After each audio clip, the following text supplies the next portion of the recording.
Assalamualaikum warahmatullahi wabarakatuh.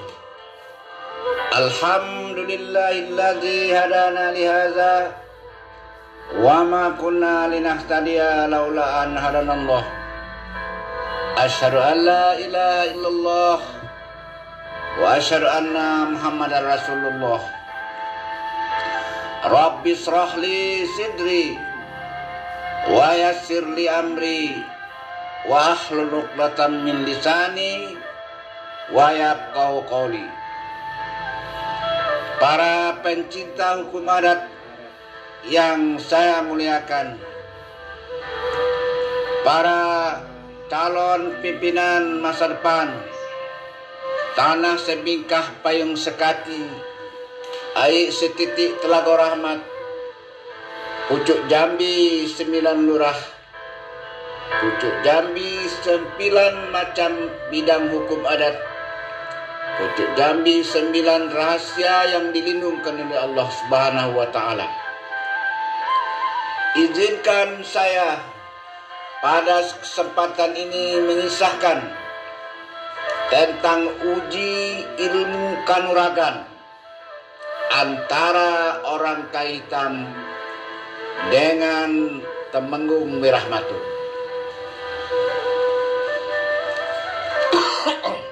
Kisahnya begini. Ketika orang Kaitam menjadi atau diangkat menjadi raja kerajaan Jambi 1500 sampai 1015 dahulu, pada mulanya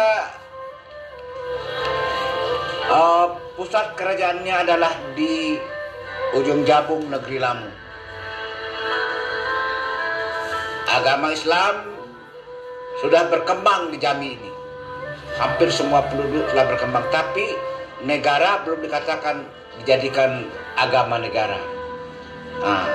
Dan karena situasi alam saat itu, yang penduduk Jambi ini berada di pinggir sungai, kemudian antara desa dengan desa berjauhan, yang dalam adat dikatakan jauh bagalang rimbo, dekat bagalang sungai. Nah, maka informasi tentang orang Kaitam di daerah Jawa ini sedikit rakyat yang tahu.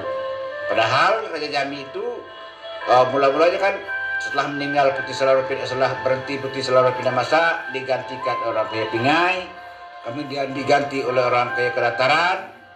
Nah, baru akhirnya diangkat orang Kaitam. Itu sedikit betul orangnya yang tahu. Nah, itulah namanya.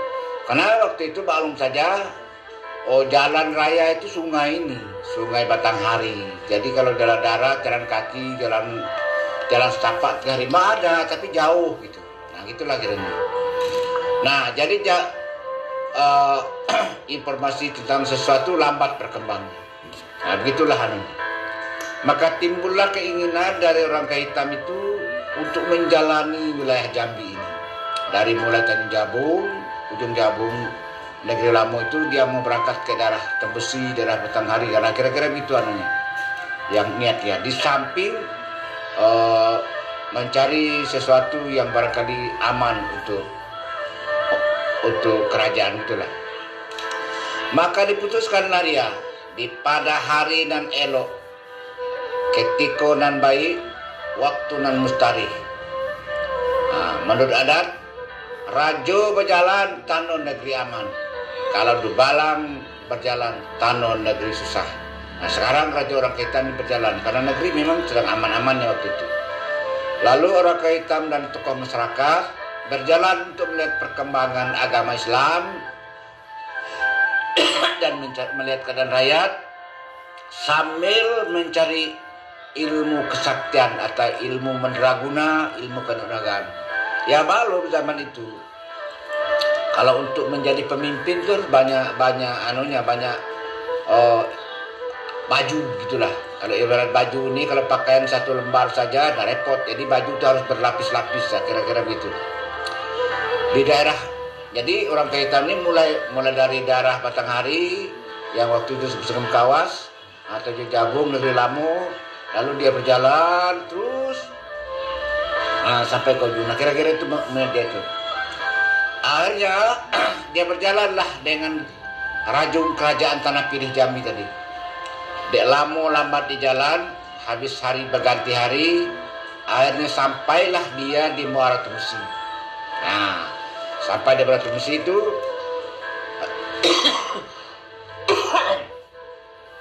dan Muara Tumsi waktu itu bukan bernama Tumsi, tapi bernama Sungai Sirih. Nah, Sungai Tumsi itu waktu nama Sungai Sirih. Yang satu Petang Hari juga belum bernama Sungai Petang Hari, tapi disebut dengan Sungai Mangkawas.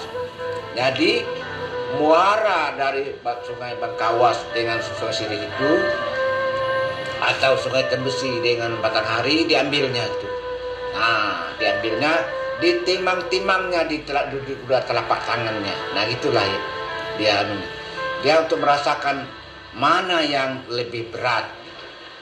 Akhirnya sambil dia menimang, dia membaca basmalah, lalu membaca Fatihah dan berdoa, memohon petunjuk kepada Allah. Nah, akhirnya dia memutuskan, dia merasa berat, sangat berat air Sungai Sirih bila dibandingkan dengan Sungai Mangkawas. Jadi air yang ada di telapak tangan orang Hitam itu berat Sungai Sirih atau Sungai Tembesi daripada Sungai Mangkawas atau Sungai Petang Hari. Nah itu anunya. Maka diputuskannya lah untuk menghulu atau memudikkan Sungai Sirih atau Sungai Tembesi. Nah, dalam perjalanan kemudi, ada sampailah dia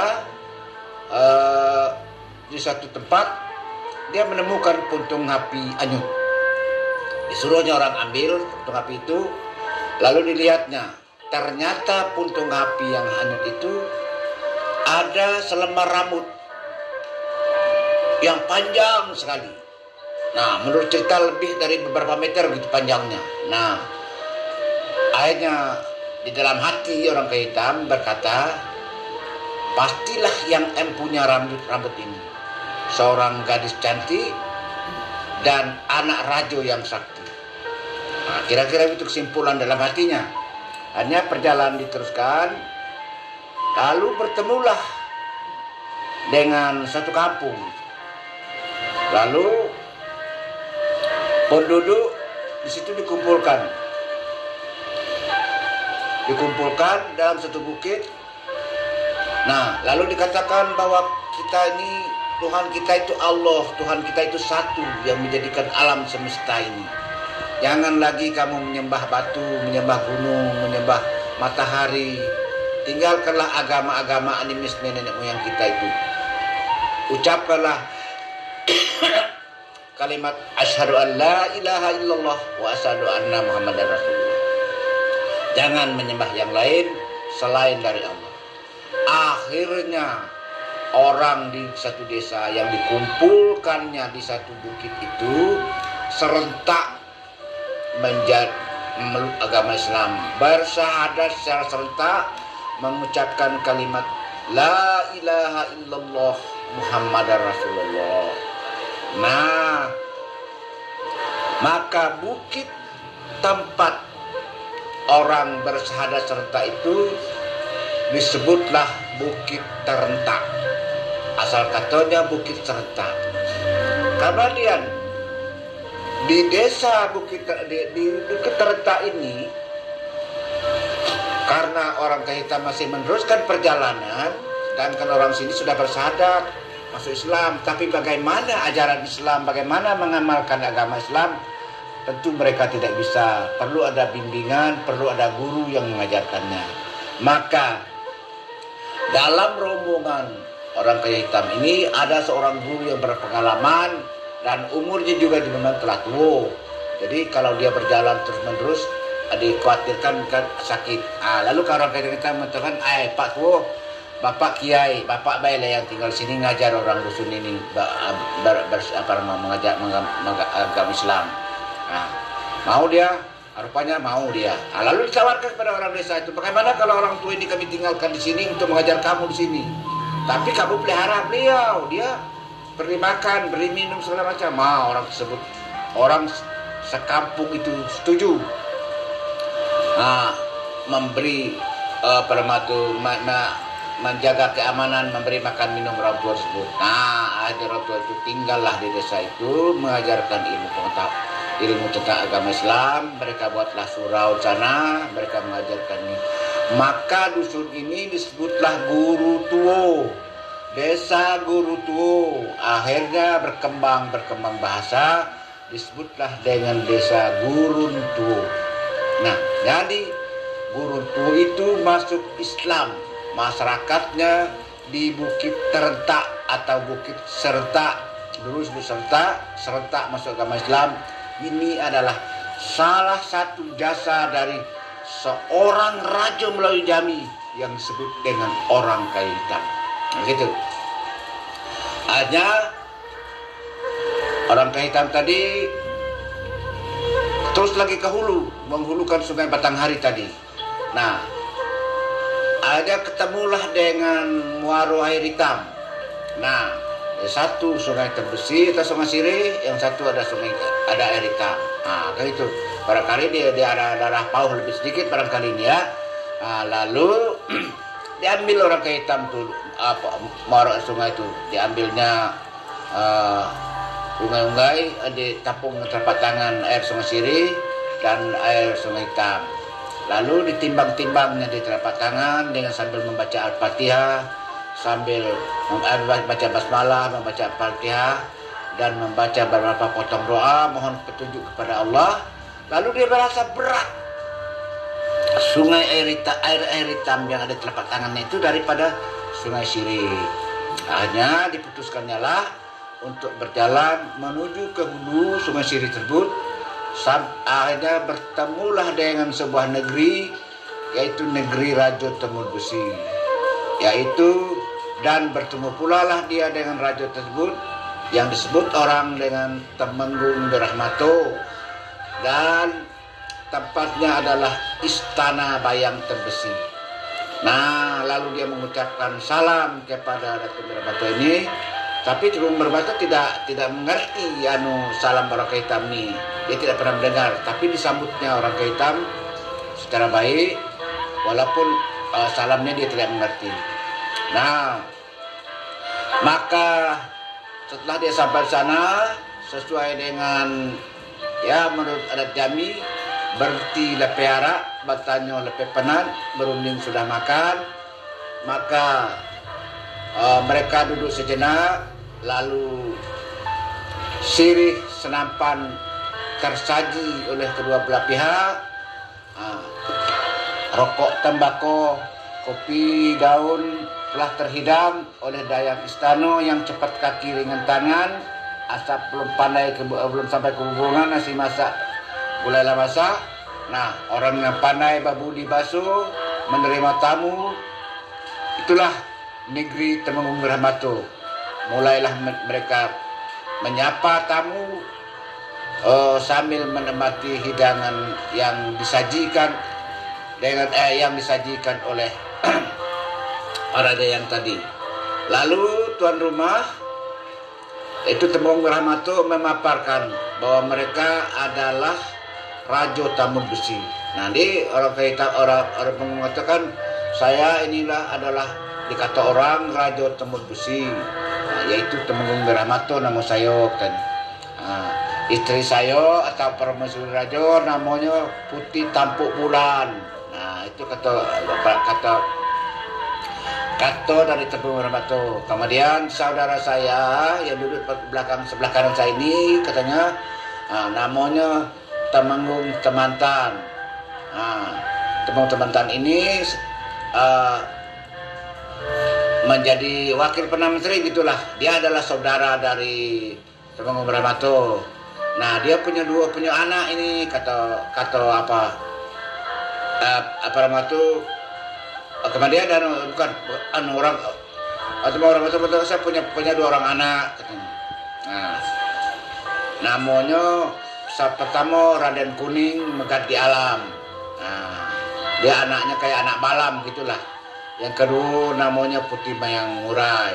Nah, itu kata Temenggung Rahmato tadi. Kemudian dia mengatakan, sedangkan adik saya ini teman-teman yang menjadi rajo wakil rajo sini, dia juga punya dua orang anak, punya anak jantan yang disebut dengan Rango Bungku Timpang Dado. Nah itu, jadi Rango Bungku Timpang Dado nama anaknya. Nah ini perlu ketahui nih, Rango Bungku Timpang Dado inilah yang disebut oleh orang Kerinci dan Merangin dengan Tiang Bungku Mendago Raju, seorang pahlawan induk 6 anak 10, kerinci rendah kerinci tinggi secur air sebelum batu, berperang melawan kerajaan Jambi. Nah, ini sudah saya kisahkan pada berbagian yang lain ini. Nah, itulah kato daripada Temung Meramatu tadi menyambut orang hitam. Nah kemudian Temung Meramatu melanjutkan perkataannya. Terkejut kami bak ditimpa kasau, tagamang kami bak ditimpa upi. Nah, dak kali nakando datang kemari ini. Maka beri luruslah kami bertanya, kata Temung Meramatu. Siapa gerangan nakando ini? Dari mana? Hendak ke mana? Dan apa maksud datang kemari? Apa yang terjadi? Karena dak kali dak ajin selama ini ada tamu datang dari jauh. Selama masuk tidak ada angin, tidak ada ombak, tidak ajin ada tamu datang dari jauh kemari, dan untuk kepentingan apa kemari. Nah begitulah kata-kata yang keluar dari mulut Temenggung Meramatu. Kami merasa heran, kata dia. Entah ado cermin kabur lantanan goyah, unak menculik, punggu menipu. Entah ado rajo salah hukum, entah ado rando dapat malu. Maka beri lurus kami bertanya. Itulah kato daripada Temenggung Meramatu. Lalu orang kaya hitam menimpali dan menjawab perkataannya dengan lemah lembut. Kata orang kaya hitam, begini Mamando dan orang-orang yang hadir di sini yang saya tidak kenal satu persatu, tapi tidak mengurangi harta sama saya. Kecik sakti, kata orang kaya hitam, tidak disebut namung, gedang batuah, tidak dimau gelar. Saya ini kata orang Raja Tanah Pilih Melayu Jambi. Banamu orang kaya hitam.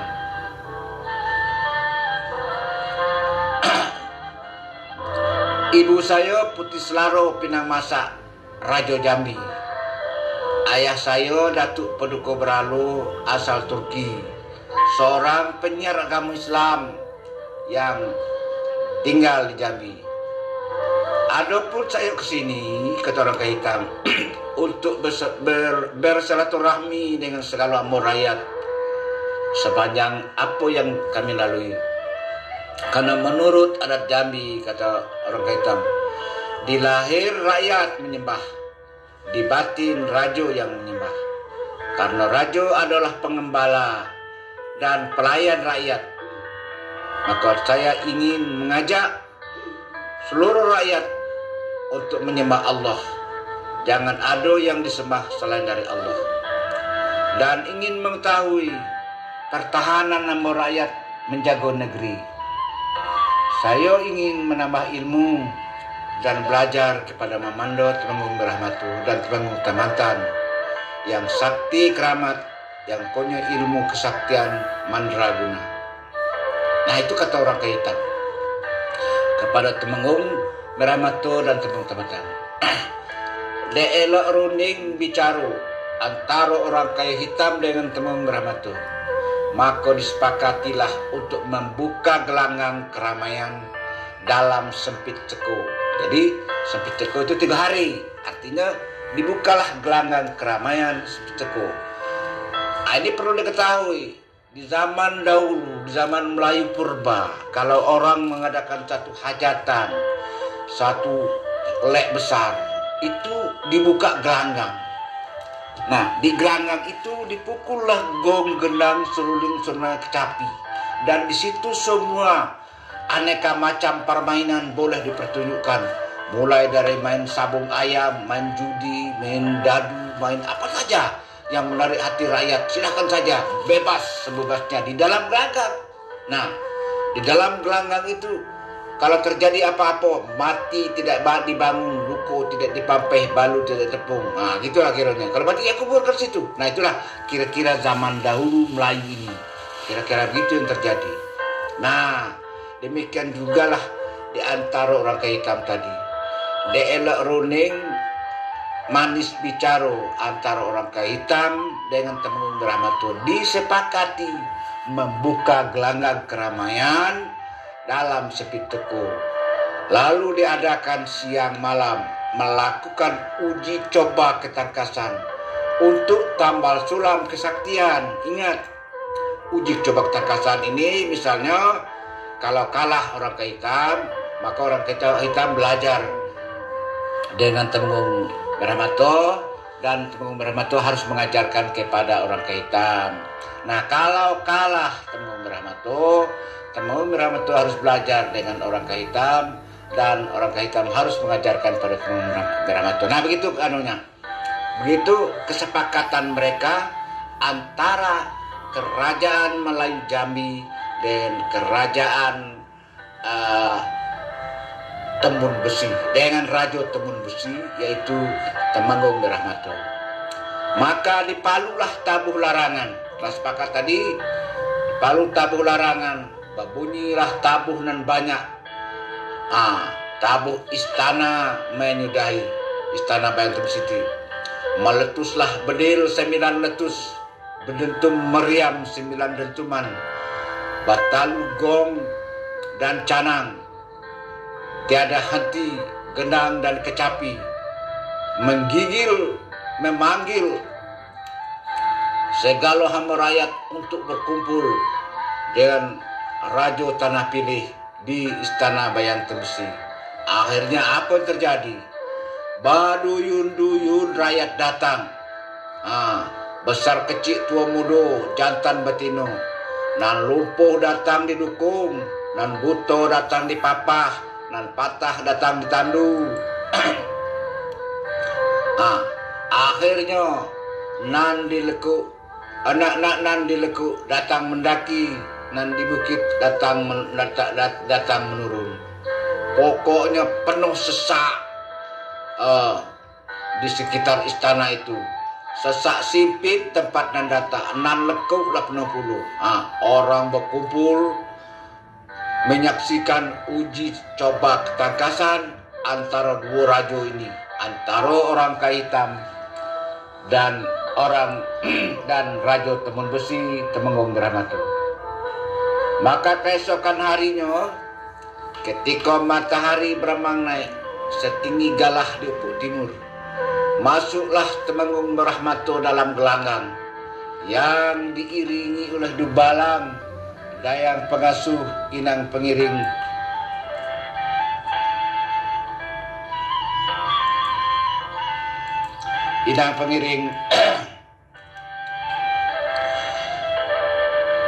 Dan pagar ayu, yaitu dari gadis-gadis yang cantik dalam istana Bayan Tembesi ini.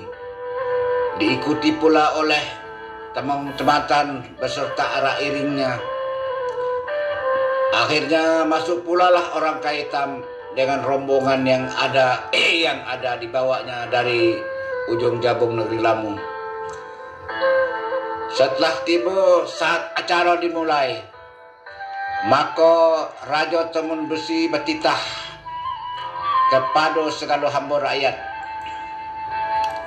Manalah kita segala hamba rakyat. Itu kata-katanya. Dia mengatakan kepada rakyat tidak seperti orang sekarang. Kalau orang sekarang mengatakan bapak-bapak dan selarik di benur tengah, selingkuh di benur tepi, tidak. Kalau Raja Tembun Besi itu lain ceritanya. Lalu dia berkata, manalah kita segala hamba rakyat dan pembesar kerajaan. Kecik sakti tidak saya sebut nama, gedang batuah tidak saya menggelar. Perlu diketahui bahwa uji coba ini, uji coba ketangkasan ini bukan uji tanding saling membunuh. Nah, itu katanya. Perlu diketahui bukan uji coba saling membunuh. Bukan uji antara musuh dengan musuh, tetapi uji tuah karena sahabat. Uji keramat dan kesaktian antara mama dengan keponakan. Untuk saling isi mengisi kanuragan. Tapi katanya, kalau seandainya dalam uji ketangkasan ado luka lukis, patah laju mati, jangan ado silang sengketa, jangan ado luka dipampas mati dibangun, makamkan saja menurut sepanjang adat. Mendengar perkataan itu, orang kaya hitam mengangguk-anggukkan kepala. Dan di tengah gelanggang telah bertumpuk senjata dilungkupkan orang. Ada keris, ada tombak, ada gelewang, ada sekin, ada gada, ada gudam, ada palu, ada gergaji, ada seligi. Layaknya orang mau berperang. Wah, rakyat gegap gempita sambil ada rasa yang takut, ada yang cemas melihat keadaan itu. Setelah kata sambutan atau titah daripada Raja Temesi Temunggung tadi, lalu dia melompat ke tengah gelanggang. Lalu dia mengherdik, mengentam tanah, memekik sekuat-kuat suaranya, menyebut nama, menyeru, mengimbau tuah. Segala peri dan di langit, segala mambang dan di gunung, segala jin di laut, segala dewa penolong dan di sungai, di sungai, dipanggil habis, dibilang satu persatu. Dia memekik ke langit, ke bumi, pada bilah rumput rantai, dengan berkata, setapak pantang surut, walau selangkah tidak maju, setapak tidak akan mundur. Pantang Temenggung Rahmato, mati berdarah. Pantang luka lukis di tengah gelanggang. Wah, itu kata dia, mengimbaukan Tuhan. Maka orang yang hadir di tengah gelanggang itu sepi senyap mendengar kata Pangeran Temenggung ini. Terkena sengering. Kena sengering dari perkataan Temenggung Rahmato itu. Kena sukasti, kena ilmu penunduk, kena ilmu penungkam, ilmu pacu, ilmu pukau dari mulut Temenggung Rahmato yang sakti mandraguna itu. Nah, kalau orang sekarang mengatakan terkena sengat elektromagnetik, kira-kira gitu. Nah, dia memang orang sakti. Tak sakti tidak akan jadi rajo, tidak batuah, tidak akan berkuasa. Maka dalam adat Jambi dikatakan orang cerdik lambat mati, orang batuah lama hidup. Jadi rajo tanpa dipilih, semua rakyat tunduk dan patuh kepada Temenggung Rahmato. Tidak ada orang yang milih, tapi semua orang patuh. Nah, inilah raja yang tadi. Nah, dia melangkah ke tengah gelanggang. Akhirnya, singkat cerita, melangkah pula lah orang kaya hitam ke tengah gelanggang dengan sopan santun. Kalau tadi Temenggung Rahmato melompat, dia ke tengah gelanggang, dari tempat duduknya melompat, tapi tidak. Tapi orang kaya hitam dari tempat duduknya dia turun, melangkah dengan lamban ke tengah gelanggang, sambil mukonya ditundukkan ke bumi. Rakyat yang melihat cemas. Dia mengira akan mati terbunuh orang kaya hitam. Orang belum tahu siapa itu orang kaya hitam. Nah, jangan-jangan bak ayam sayur disabung, pandai pekokok taji tumpul. Ayam tak bertuah, pasti akan mati disabung tengah gelanggang rami. Nah, begitulah perkiraan orang banyak waktu itu. Nah, begitu sesampai di tengah gelanggang, orang kaya hitam tadi langsung bersujud syukur kepada Allah. Nah, begitulah orang-orang yang orang Islam ini. Sesampai di tengah gelanggang, dia bersyukur, menyembah Allah dulu.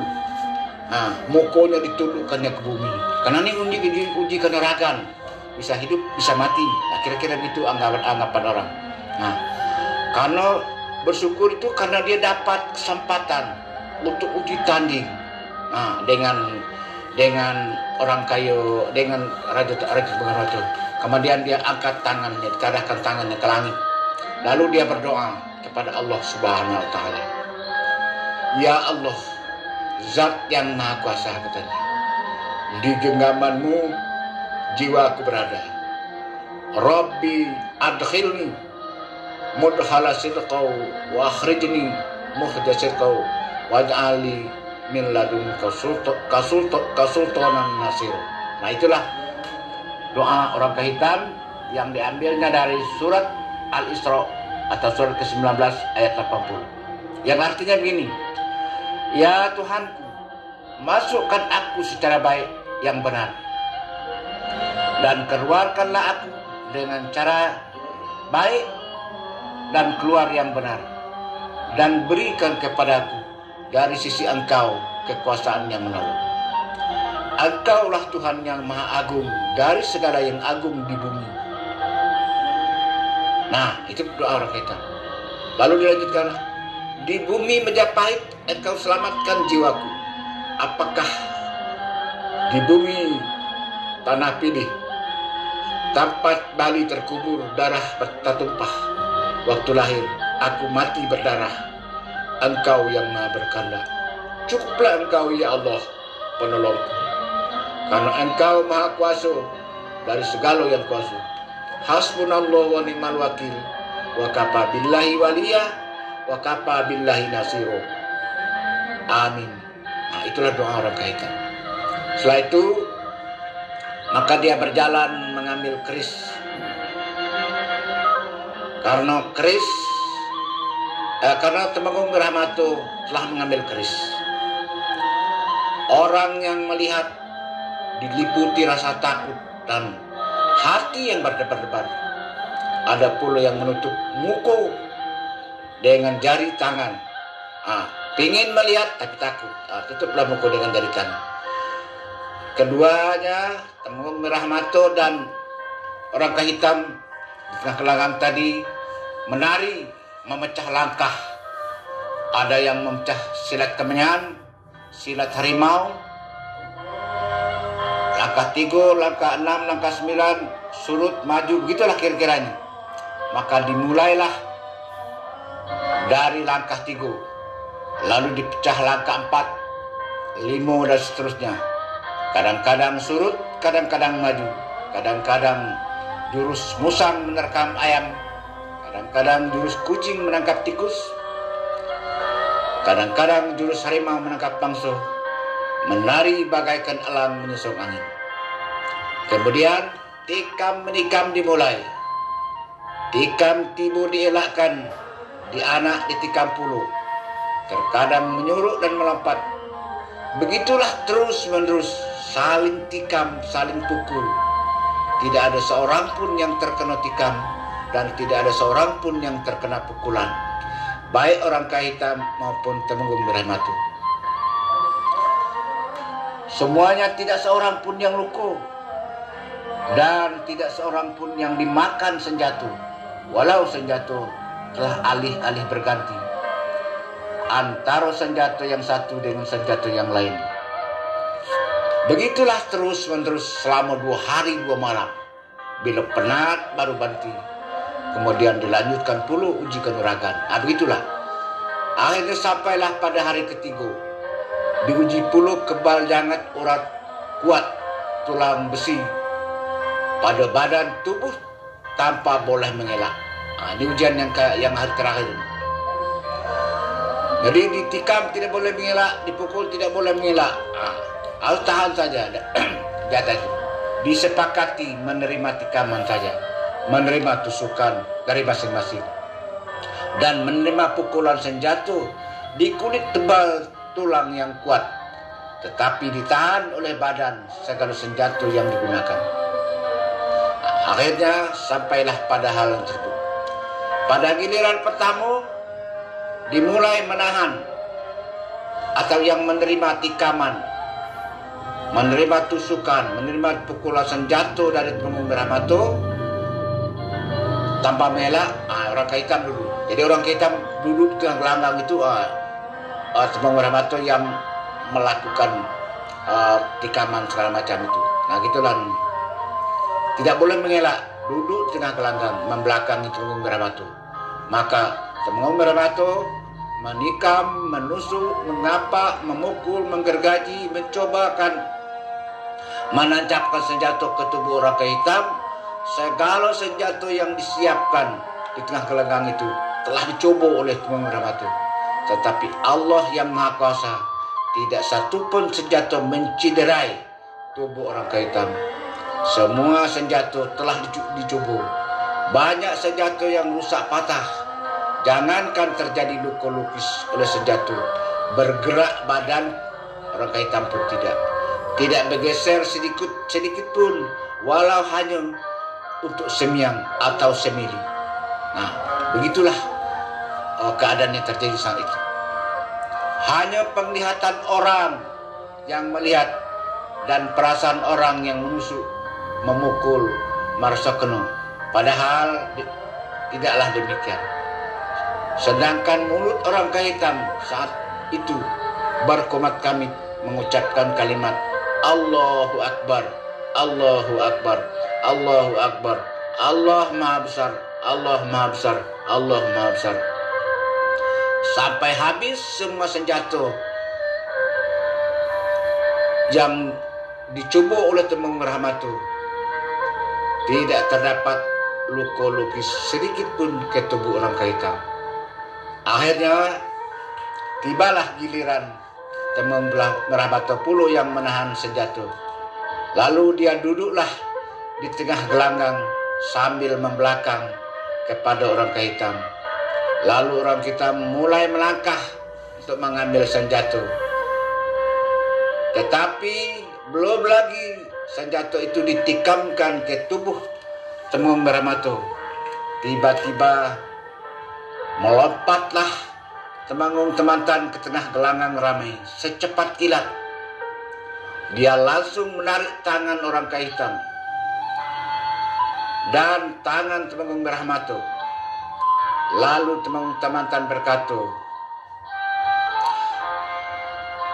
"Wahai Ananda Rajo yang di Pertuan Tanah Pidih, Rajo yang tak pernah menolak sembah, Rajo yang arif bijaksana, tuahmu tidak akan musnah, muliamu tidak akan kurang, kejayaanmu tidak akan pudar, tuahmu tukuk bertambah sepanjang hari, tuahmu masyhur kemana-mana, karena Ananda Rajo Melayu Jambi. Hentikanlah uji coba ini, cukupkan sampai di sini. Pasti tidak ada yang kalah dan menang. Yang dipertunjukkan sudah cukup. Ini bukan uji coba musuh dengan musuh, tetapi antara mamak dengan keponakan. Segala orang rakyat yang menyaksikan sangat puas. Kedua yang di Pertuan sama Betuah dan Sakti. Pasti orang Betuah lama hidup, orang cerdik lambat mati. Semua sakti dan keramat sejak rahim bundu, tidak ada yang mati berdarah tengah gelanggang. Temenggung Merahmato punya ilmu temun besi. Nah, sejak itulah Sungai Sirih disebut dengan Sungai Tembesi. Tidak ada senjata yang dapat melukainya. Demikian juga orang Hitam. Lalu orang Hitam mendengar kata Temenggung Temantan tadi. Dia terpakur sambil tersenyum. Tertunduk, terpekur, tapi dia tersenyum. Di dalam hatinya terdengar bisikan halus. Terdengar bisikan halus dalam hatinya. Telah datang yang benar, maka musnahlah yang batil. Setiap perbuatan bila dimulai dengan membaca basmalah, bila Allah berkehendak, pasti Temenggung Merahmato akan mati. Tetapi kata hatinya, apa manfaatnya? Lalu dia jatuhkan keris yang ada di tangannya. Dia salami Temanggung Merahmatu. Begitulah kisah adu kenaragan antara Temanggung Merahmatu dengan orang Kahitan. Nah, kebaikan ini pula lah akhirnya yang membuat orang Kahitan menikahi anak daripada Temenggung Temantan yang bernama Mayang Mangurai, yang maharnya adalah mahar yang termahal di Provinsi Jambi ini, yaitu Mei Selson Pesuk, Selangan Baju, Serwei Belut Telang, Sedantang Langali Kepala Tumu. Tidak ada mahar yang mahal atau lebih mahal dari mahar Mayang Mangurai. Para pencinta hukum adat yang saya muliakan, itulah kisah udi kanuragan antara Mamak dan keponakan, antara Raja Melayu Jambi dengan Raja Temun Besi, antara orang Kahitan dengan Temanggung Merahmatu. Saya tidak bermaksud untuk menggurui siapa-siapa, dan tidak pula bermaksud untuk menyakiti hati siapa-siapa. Saya tidak lebih sebagai seorang pencinta hukum adat Jambi ingin memaparkan segala yang saya tahu kepada pencinta hukum adat Jambi. Mudah-mudahan ke depan ada gunanya, ada hikmah yang dapat kita petik dari cerita ini. Barangkali itu saja yang saya paparkan pada kesempatan ini. Lebih dan kurang saya mohon maaf. Sudah saya paparkan segala nandape, sabaris tak lupa, setitik tak hilang. Ku adonan talinong di balik daun, tinggal dihunut bakal lamu. Bukan memelau paneh dilekuk, bukan bakwa mandi bakumpai, bukan basisi mandi ke laut. Kok kurang suko dikutuko, kok hapat suko diturang, kok jarang suko disip, suko diulih panjang di kampuh libah, alam tak kemam menyudahi. Tamat kaji kitab dilingkup, tamat gayung pedang diletak, terserah kepada ombak nan bersabung, angin nan bapelun, yang tinggal untuk nan pandai. Titik air bisa batau orang sekapal jadi temenung, dalam kelam elok berlampu, dan setitik jadikan laut, dan sekapal jadikan gunung, alam sekembang jadi gunung. Balam terbang ke buku pintu, padi sulit apa dimakan, alam terkembang jadi guru. Bumi dan langit adu di dalam. Yang benar dari Allah yang Maha Kuasa, yang salah dari saya Mukhtar Agus Solid Esa, Adipati Cindike Anggo Ganturaju. Mohon maaf kalau ada salah kata dan perbuatan. Saya akhiri dengan Assalamualaikum warahmatullahi wabarakatuh.